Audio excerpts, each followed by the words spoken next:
Hello everyone, I'm Mike Brooks, aka that sci-fi author with the mohawk.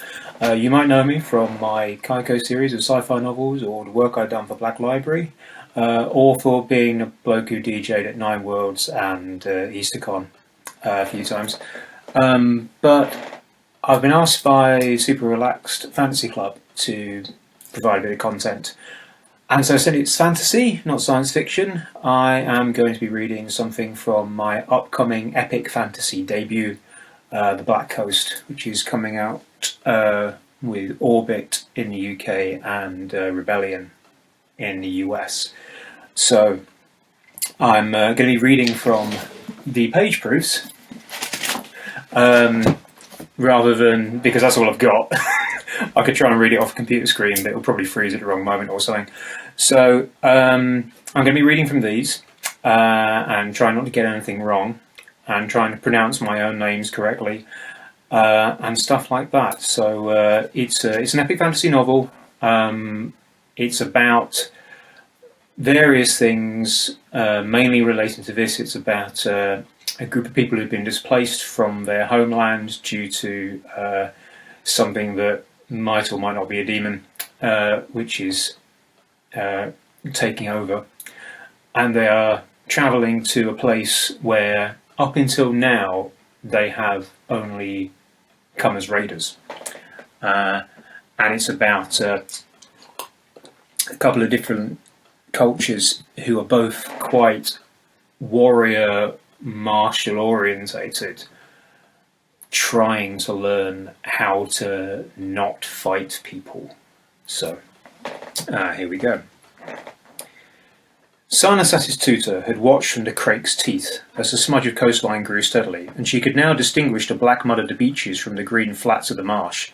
These turned into fields, then into the dark trees of forest to the north, and west towards the distant mountains. The coast was strange compared to the stony shores she'd left behind.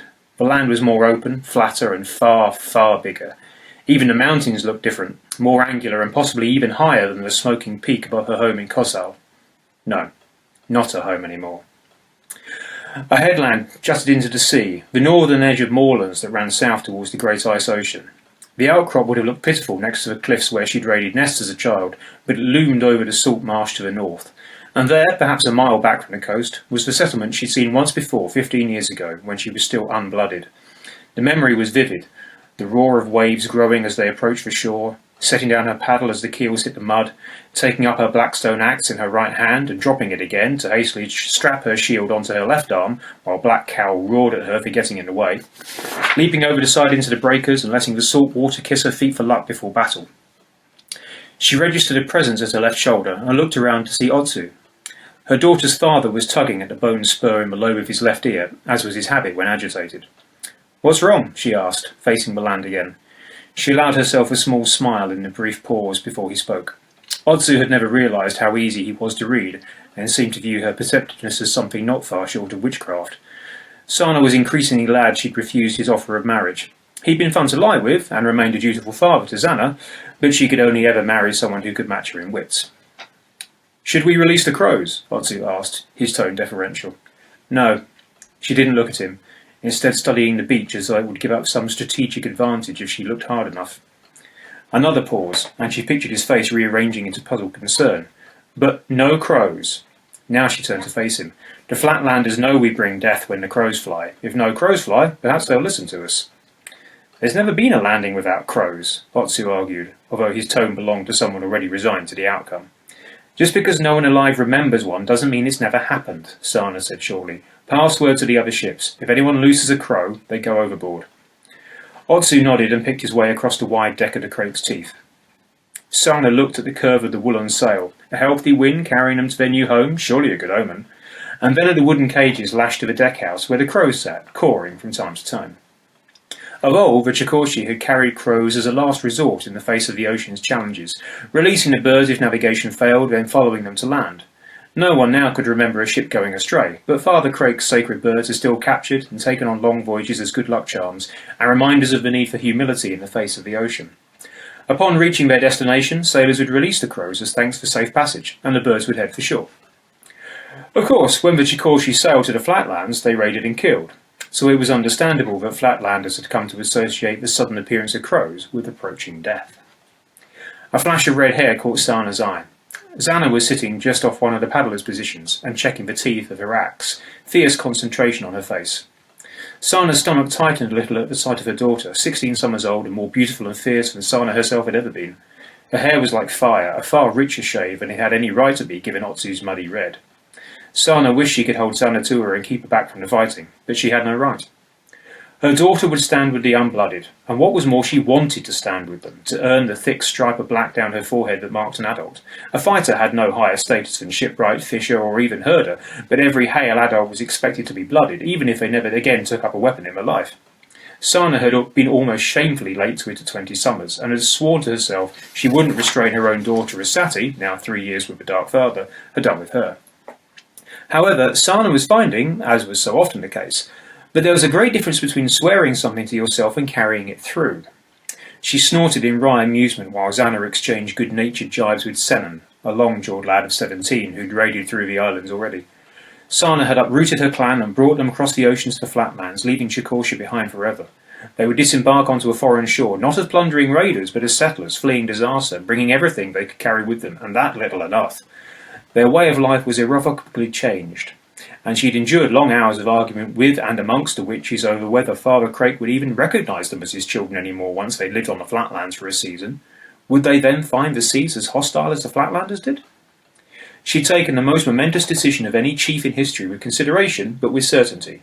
Yet she was still blown in the wind about her daughter bloodying her teeth. She looked too long. Zana glanced up and caught her gaze, then carefully set her axe down and stepped across the deck towards the prow. Sana felt the urge to turn back to the approaching land as though she were a guilty child and Zana her parent, but resisted the impulse. She smiled as Zana reached her, the clan chief greeting her daughter. "You were looking at me," Zana said. Her tone was largely neutral, but held faint hints of question and accusation. She was starting to test boundaries, and Sana was still navigating through how to relax as mother while maintaining the authority of chief. She nodded calmly, trying to mask her doubts. "I was. Are you ready for the landing?" Zana clearly thought the question idiotic. "I was checking my axe." "Your axe's teeth can be as sharp as Father Craik's," Sana replied, a little more harshly than she'd intended. "It won't help you if your swing is off." She sighed and moderated her tone. "You know we don't intend to fight today, don't you?" "You think the Flatlanders will just move aside and let us settle with no arguments," Zana said. A twist to her lips indicated her opinion. "I don't think that," Sana said, "but I hope for it." She leaned a little closer, lowering her voice. "I need you to do something for me." "I won't stay out of the fight," Sana said defiantly. "I won't." Sana tried to control her frustration. "I'm not— You said you'd let me— Zana Sana's tutor!" Her shout caught the attention of the entirety of the Craik's teeth and probably carried across the water to several other ships as well. Zana's mouth snapped shut, although her eyes still blazed. Sana wanted to shout at herself for losing her temper so quickly, but she felt like she'd been dancing on coals for days now. Given everything that depended on her, it was a miracle she hadn't snapped and ordered anyone thrown overboard yet. She composed herself, straightened, and put on what she thought of as her most chiefly expression. "If you won't listen to your mother, listen to your chief," she said flatly. "I do not expect the Flatlanders to step aside for us, but I won't have a battle unless there's no choice. How many unblooded do we have?" 19, Sana responded immediately, "unless the Dark Father took anyone in the crossing." Sana nodded. She'd known the answer, but she liked to make sure her daughter was paying attention. "That's 18 others as eager to prove themselves as you are. I want you to take command of them."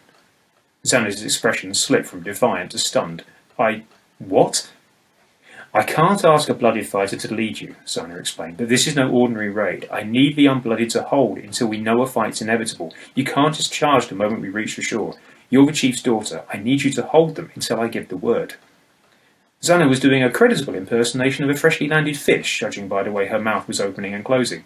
But what if they don't listen to me?" Sana snorted.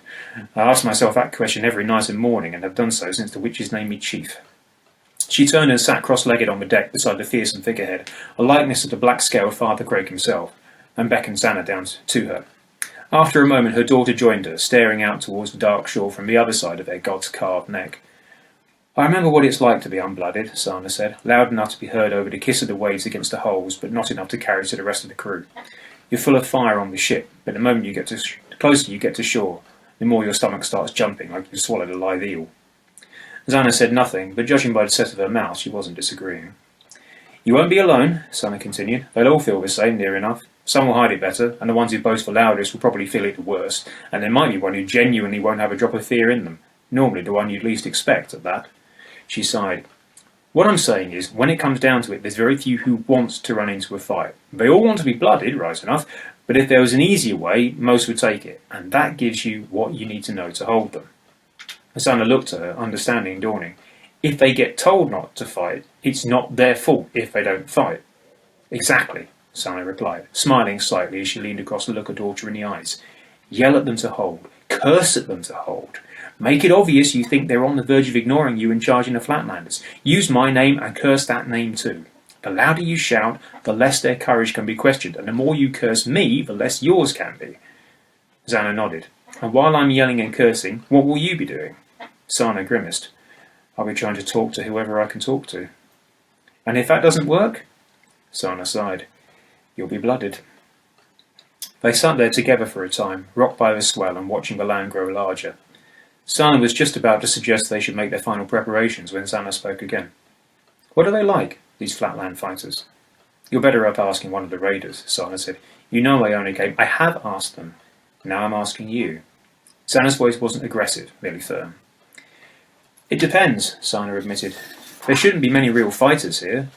They'll have metal weapons, but probably won't know how to use them. There could be a couple of hunters with bows, perhaps, but the proper warriors, the SARs... She tasted the foreign word on her tongue and grimaced. They're monsters wrapped in steel and sorcery. Even when they're not riding on those dragons of theirs, they're incredibly dangerous. The one time I came here, I saw one of them fighting on foot. His beast had been brought down, but he kept going. He shrugged off javelins and axe blows as though they were nothing, then swung his sword and opened a lad up, crotch to ribcage. Her mouth twisted as images flashed up unbidden into her mind, and the salt on her lips suddenly tasted like blood instead of seawater. She'd been near the front of the charge. They're dangerous even if their swords are sheathed, remember that.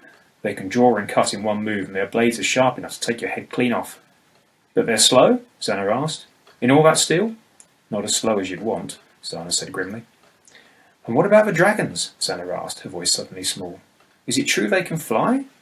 Sana laughed with sudden relief. No, not the ones they ride, anyway. No, their dragons are huge and terrifying, but they walk on land like us. She pointed ahead of them. That's why we're approaching through the marsh. They won't take their dragons into the soft ground, they're too heavy. If we had to take them downtown by force, she grimaced. Dragons at close quarters are horrific, but it's more dangerous for them too, penned in between buildings. They can't turn easily, can't build up so much speed, can't cover each other's backs. You can get close and take them down if you're brave and lucky. No, the place you don't want to be against dragon riders is on firm ground in the open. Then you're dead. But Sana held up a hand to forestall further questions. Get your axe and shield. We have no more time. She put one hand on her daughter's shoulder as Anna turned to go and leaned close again, her stomach clenching, because no matter how long she'd known what this day would mean, it was only now that she truly understood. I know you'll do yourself proud. Just remember. She hesitated, reluctant to voice the words, then pushed them out. Remember, that doesn't have to include dying on a SAR's blade or a dragon's horn. And Sana just rolled her eyes and shook Sana's hand off, then returned to where her axe lay. All around, the Brown Eagle clan were readying their weapons and shields. Thankfully, the less experienced were taking their lead from seasoned raiders, and everyone was moving purposefully. Sana caught the eye of Ristian the Cleaver, who was shrugging his barrel chest into his armour.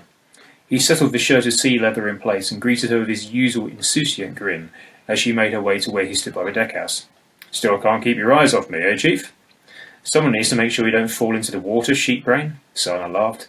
She and Ristian had been friends since childhood, and she thanked the winds he'd never steered wrong since she'd been chief. She wouldn't have enjoyed confronting him. Sheepbrain? He wrinkled his nose at her, and the darkened scars on his lumpy, battered face pulled at his features. I've clearly gone up in your thoughts. You called me a pestilent goat fucker before we set off. Sana nodded gravely. I did. I was... She paused, trying to verbalise the sheer strain of organising the migration of an entire clan. Adults, children, animals and supplies, as well as dealing with the final desperate arguments of those who wouldn't or couldn't accept it had come to this. Busy, she said finally. Ristian's ripping laugh sounded mean and mocking, even when it wasn't. Busy?